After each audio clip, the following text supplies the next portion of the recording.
Good morning, ladies and gentlemen. Of course, everybody on the dais, all the respected people. Firstly, I'd like to congratulate all of you guys and thank you for coming on the first day, and I'm very happy to be part of the inaugural festival. It's an absolute pleasure to be here with such distinguished guests and all the friends here and thought leaders of our industry. Thank you, FICCI, for having me here at the inauguration ceremony. Like every year, this year too, FICCI Frames will set the agenda for our ever-changing media and entertainment industry, and I'm honored to present my viewpoints regarding the same. The last few years have witnessed a rapidly dynamic environment for content. The pandemic forced us to adapt, to innovate, and to reimagine the ways in which we connect with audiences, because the consumers evolved too and wanted us to deliver something unique and disruptive for them. Cinema, with its kaleidoscope of emotions and its timeless narratives, has long been a source of joy, inspiration, and unity for millions around the globe. I'm truly thrilled that the theatrical business is back, and mega entertainers like Pathaan, Jawan, Gadar 2, Tiger 3, Animal, Leo, Salar, Jailer, Ponniyin Selvan 2, Voltaire Viraya, Carry On Jatta 3, RDX have created box office history in a single calendar year, where it pulled people and audiences to the theatres. So huge round of applause to all these films. We have witnessed a myth-busting landmark year in cinema. Pathaan, as we all know, released during a phase when the Hindi film industry was recovering post the pandemic, and a lot of single-screen cinemas had or were shutting down. The film released on Wednesday, 25th January 2023, and became the highest-grossing Indian film in a single language, and became the first film to collect 1,000 crores at the worldwide gross box office, only in the Indian language. And I congratulate my industry for turning the tide and showing the world that Hindi cinema cannot fall prey to social media trolling. We have to constantly work hard to deliver better experience to audiences, and my industry is geared up to doing just that. It has also been a year where underdogs won. Those who questioned the status quo won. The fact that everyone was made to believe that content films wouldn't work well theatrically and should be restricted only to the OTT was busted by some of the content movies that released in 2023.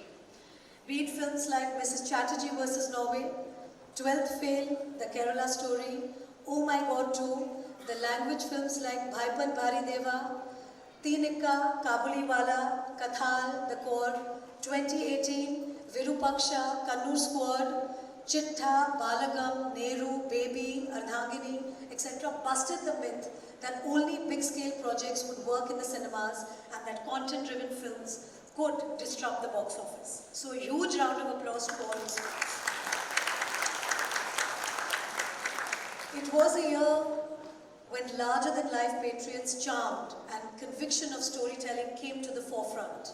For me, creatively, Hindi cinema has seen an incredible disruptive year. I would like to personally congratulate all the artists, the directors, the producers, the technicians, and everybody for taking the chance and making these films and successfully bringing the audiences back to the theatres to experience the pure joy of watching cinema on big screen. It will push us to take greater risks, be more front-footed, and of course, hunt for stories that tug our hearts. I thank you again for inviting me to this prestigious event, one that was started by my late father-in-law under the chairmanship of Mr. Yash Chopra. And I'm so happy that today I'm here after 24 years living his dream. As an artist devoted to my craft, I hope and continue to contribute to films that capture your imagination, which stay with you forever. So thank you for accepting me for so many years and believing in my talent and loving me for the last 27 years. My journey would have been incomplete without all of your contribution and your love for me. So thank you once again, and I really hope that FICCI bigger and bigger. You've had this incredible career. You've been working for I think this year you complete 27 years in the movies. Yes. I counted as a leading lady, you've done roughly 45 films. I'm not counting the guest appearances, the friendly appearances. You won 8 Filmfare Awards. You had a full career, and it doesn't look like you're in any mood to slow down, as you shouldn't.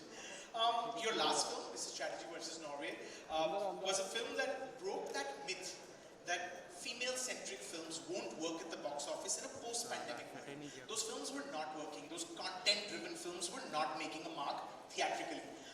They were all mostly moving to streaming. And here was a film that came and did significant business at a time when those kind of films were not working. They were the tentpole action films that were only working at that time. If you could attribute, Rani, your success and the longevity of your career to one quality, what would that be? I think that one quality would be having faith. You know, to have faith in the audiences, to have faith in yourself, the fact that we have to constantly work hard on ourselves to improve ourselves with each growing film or with each growing day. I think that's been my motto, that whatever film I have done, I need to better that in my next film. And to have faith in the audiences that they will give you an answer, whether good, bad, ugly, great. They are the real critics, you know, so to say. And for them to tell us what they're liking, what they're not. And the audiences are the ones who actually tell us what the trend of the mood of the public is like. You know, what are they kind of accepting?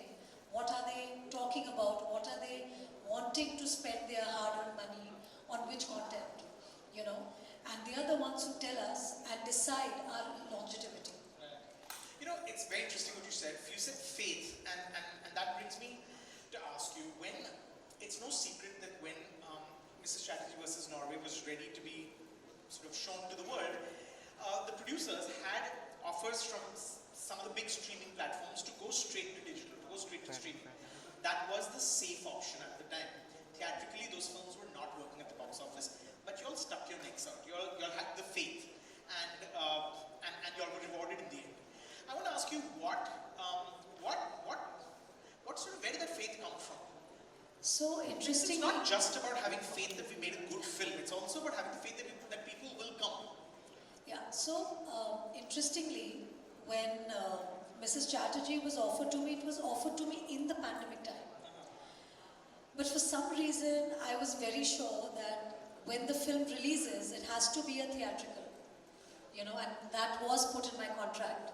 So also the makers were in a position, a little strange position, because when you put that on a contract, then they're bound to do what is meant in the contract. But I, at one point when there was so much discussion happening, at one point I did tell my makers that though you have this in the contract, I would not enforce it or stop you from wanting to do a digital platform, because as a producer, I want to be with you and I want to support my producers in the sense that if you feel that that would be a better business decision for you, then might as well. Because a lot of films that started pre-pandemic, in the pandemic time, they just decided to release it on OTT. Yeah. But this was a film offered to me in pandemic. I had put this contractual clause that I need this to be a theatrical because I believe in the story. I believe that this film should reach out to as many people. Not that if it would stream on OTT, it wouldn't reach to a lot of people. But I think when a film releases theatrically, it has a lot more, I would say, excitement in terms of there is more a commitment from an audience that they decide to make a plan to go to watch the film as opposed to being at home and getting the content easily at home. It's like appointment viewing. So for me, I think that is a industry that I've grown up in. I've started my career in that industry, and I thought that my film should have a theatrical release. But I still gave that option. But I think somewhere the producers also garnered that faith during when they saw my passion, saw the film, and they said that no, Rani, we want to go with your passion, we want to go with your confidence, and we will be. And I feel that is applaud worthy. Because even after me telling them that they have the right to veto my contractual clause, they still said that we will respect the decision, and we will have, because we have faith in the film, we will go for it theatrically. Especially Z producers, like they were distributing the film, they were headlining it, Z and MA. They both were hand in hand, and I can only be very eternally grateful for them that they took this step, and I can have to thank the audience that they came in big numbers to see my film. So I'm grateful for both the involvement of my producers and my audience. So thank you, audience. But Rani, what do you think of streaming as as a medium today? It's a very vibrant medium. Many of your peers, many of your colleagues, many of your juniors are working in both long form series and in films that are made straight for streaming. Is that something that interests you? Of course, I think any medium that that has great content would always interest me, because when I select a film, I'm always looking for that one story that I want people to know, or it's a story that has not been given that much traction when it came, a real life story, or a story of an inspirational woman, because I've always tried to portray strong women characters, bring the strong Indian woman on a global platform and tell people that here we are, this is what Indian women are, you know. And through my career, I've done that for the last 27 years. So I'm always looking for that story or that subject or that character that drives me, you know, and something that I can take inspiration from.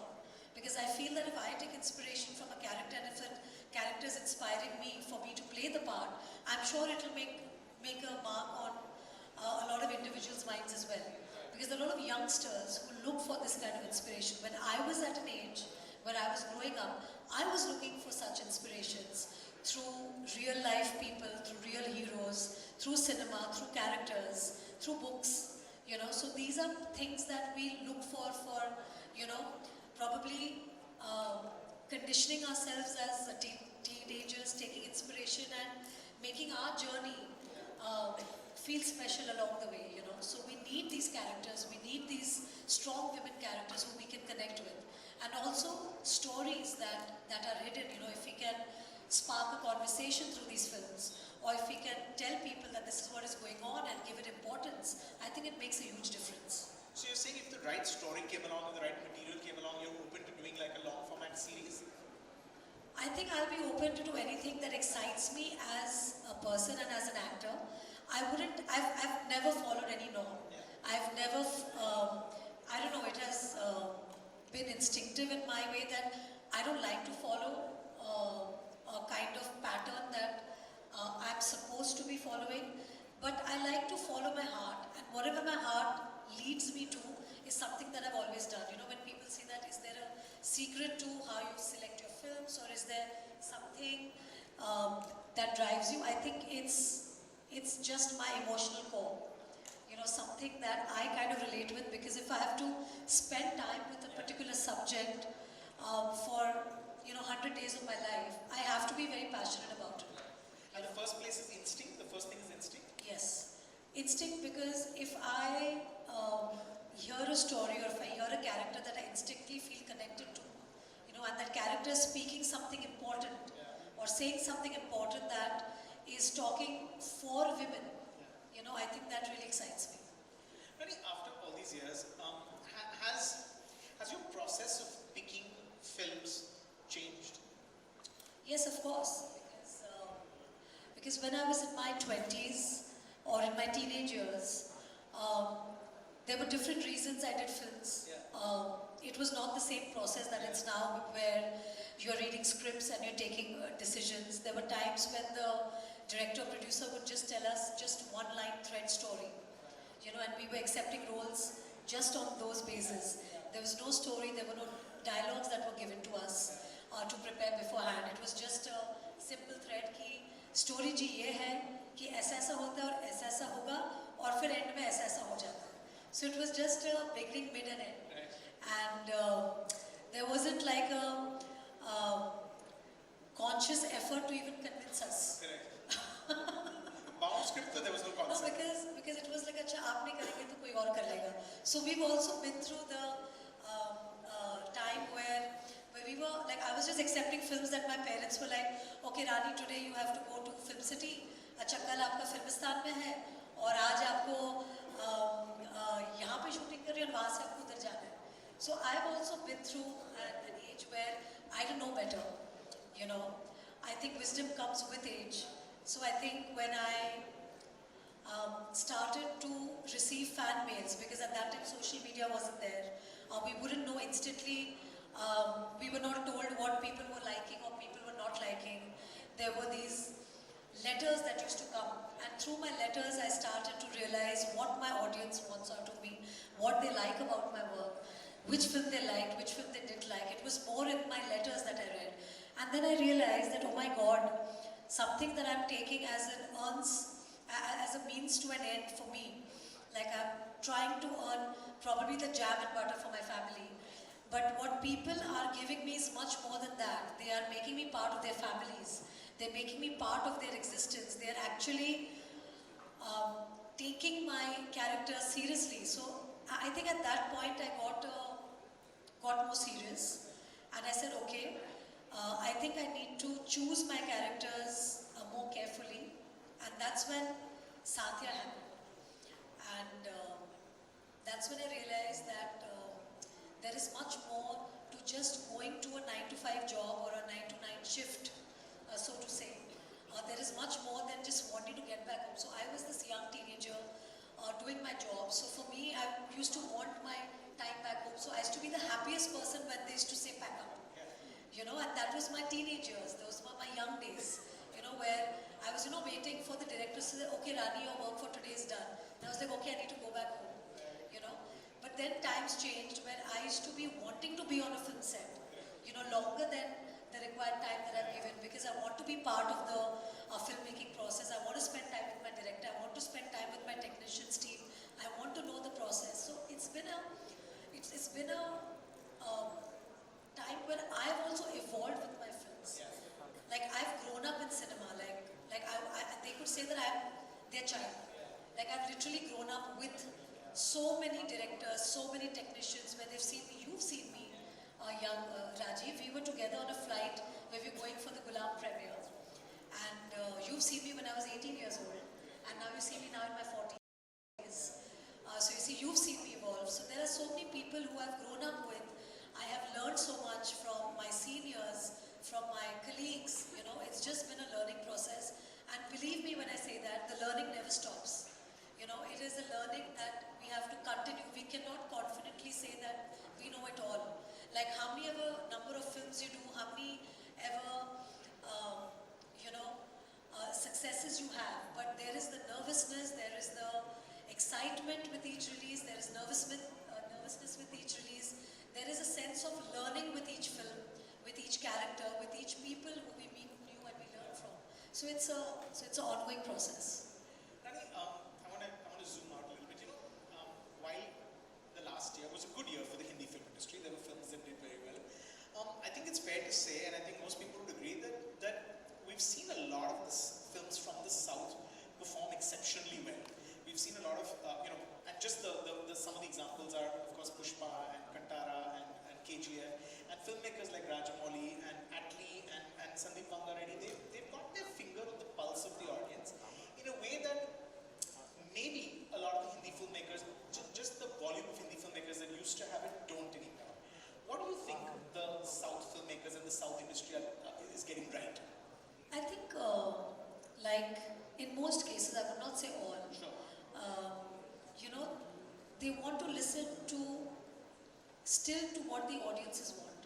Somewhere down the line, maybe when there is so much involvement in cinema, when cinema is evolving and everybody's trying to cater to a diverse kind of audience, sometimes you lose in touch with the popular, I would say, popular or the massive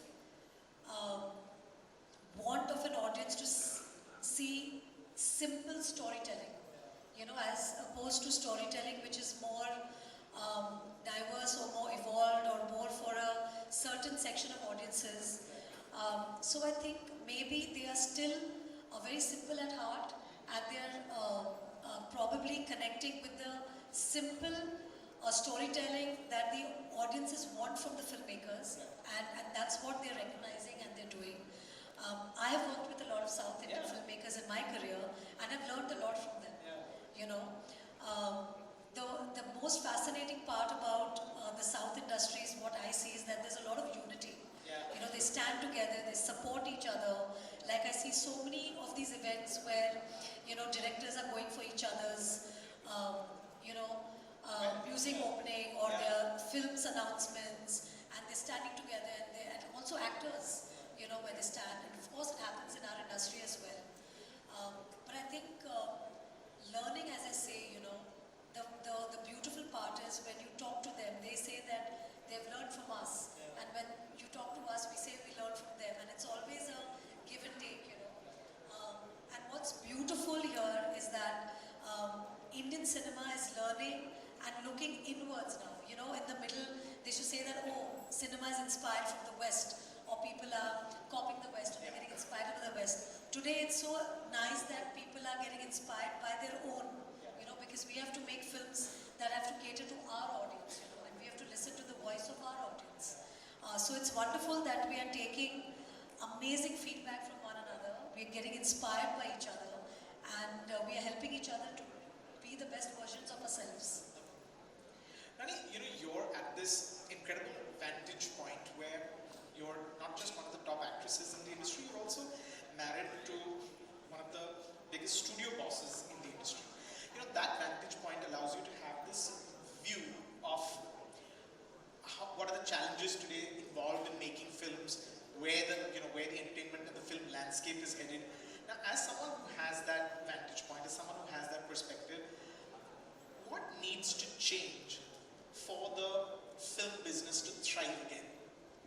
So I'll give you a small anecdote, you know, a little story. I think people will be, I don't know. So I'll say this during the pandemic time. So Adi had these couple of films that were to be released, the really big films, which were the commercial pot boilers, as we say, which started obviously in the pre-pandemic time. And obviously, unfortunately, when pandemic started, there was a question mark on all the films. And that's the time where I observed my husband closely, because there was no talk of films releasing. And of course, there is a business point of view where each film needs to release at a particular time for it to be able to sustain the cost that it has incurred for the film. And I remember Adi saying that, you know, and there was a lot of pressure on filmmakers to release all these films on OTT. And a lot of filmmakers were doing that. You know, their biggest films were releasing on OTT. And I see my husband completely calm and composed, and he was like, you know, with so much conviction. So I would use the word conviction that my husband had, and he said, you know what, these movies were made for theatrical, for the audiences at large to enjoy, and I would want to release these films theatrical. He was being offered a lot of money to release it on OTT, you know, and it was a complete business call where it would be a win-win situation for the OTT platform and for the producers, where he was making profit just releasing it on OTT. But there I see my husband taking this brave call and saying that no, I would not release any of these films on OTT, because I believe in the power of Indian cinema, of what it does theatrically. And in time when the films came, all of those films flopped. Because post-pandemic, you know, the whole way audiences were watching content changed overnight because of OTT. And the kind of content they saw globally, just everything changed. And all these films of his that failed at the box office, and he took a complete hit commercially, because none of the films did well, you know, and it was like complete like depression. People were sad in our company, and that whole conviction that Adi stood with, that no, my movies will release theatrical. We thought that there would be some divine intervention, and that he would be rewarded for his conviction of releasing films theatrically, and everything kind of didn't work for us. And then came Pathaan.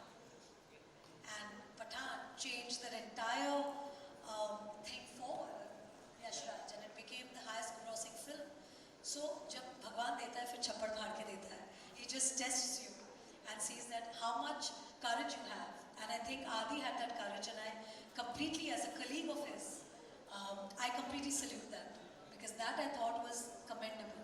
So when you ask me what are the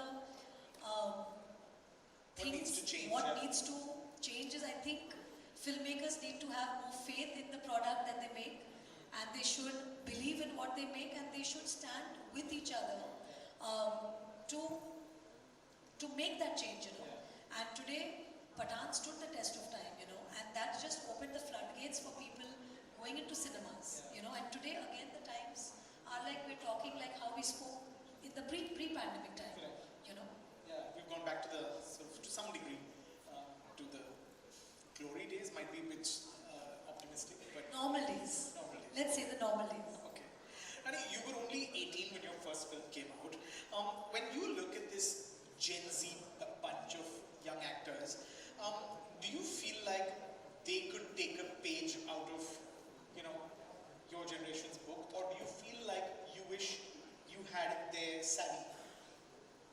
So as I already told you about my start, I was clueless. I'm kind of certain that this generation's not much more clued in, even if they think so. No, so I always feel that when we as youngsters come into the industry, we always look up to our seniors, or we look up to people who have had more experience than us, to basically learn from them. I'm sure this generation, some of them do want to take a leaf from what we did, but I think because cinema is always evolving, things are always evolving, the kind of filmmaking is like evolving, or the way films are made is evolving. Sometimes it gets difficult to actually take a leaf from anybody's career, because you have to shape your own career the way you deem fit, you know. So I would say that things for them are much tougher today, because they want instant gratification through social media. They are also always worried as to what will happen even after a conversation they would have in a public platform. So everything is scrutinized much more, and everybody's on tenterhooks as to not make mistakes. And luckily for me, because I'm not on social media, I don't know what's going on, so I say whatever I have to say. You know, that was going to be my last question. Social media is such an almost integral part of an actor's toolbox today. I mean, they use it to promote their films, promote themselves. It's also a revenue driver today. How do you resist the temptation to not be on Instagram? Because I have a bunch of amazing fans of mine who keep promoting me all the time. Whether or not I promote myself, they are constantly doing that for me. So I'm very lucky to have a great fan following, and my dedicated fan groups who keep me alive through this generation as well, and remind people who I am. I obviously don't do many advertisements, so obviously I'm not there in the faces of people or on television all the time. So yes, my films kind of do that work for me. Also because I like to keep a very simple life for myself. I just feel the more we get engaged in different things, we have to give it our best. That's the way I am.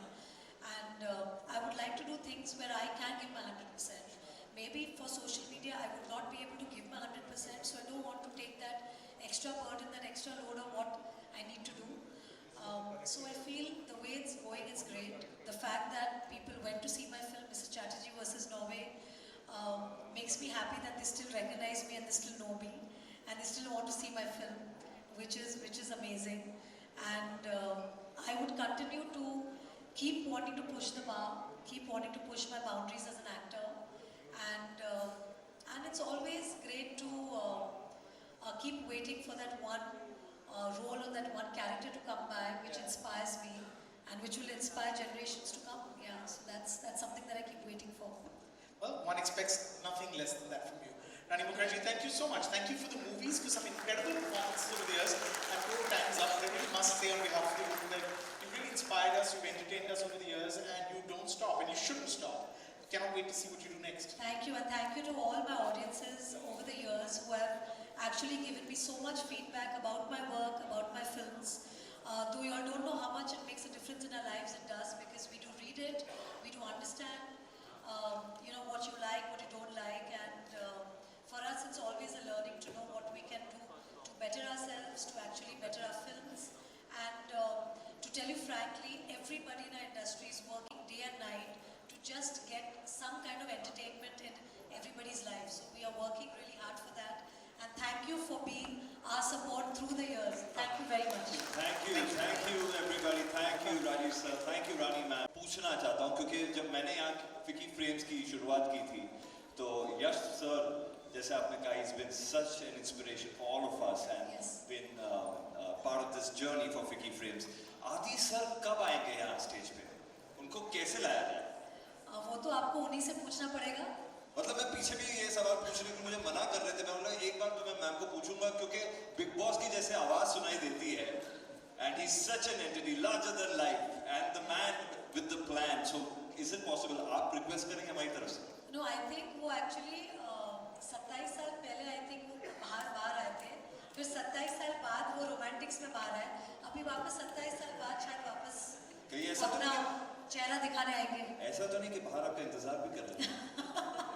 But ladies and gentlemen, big round of applause for Rani Mukerji.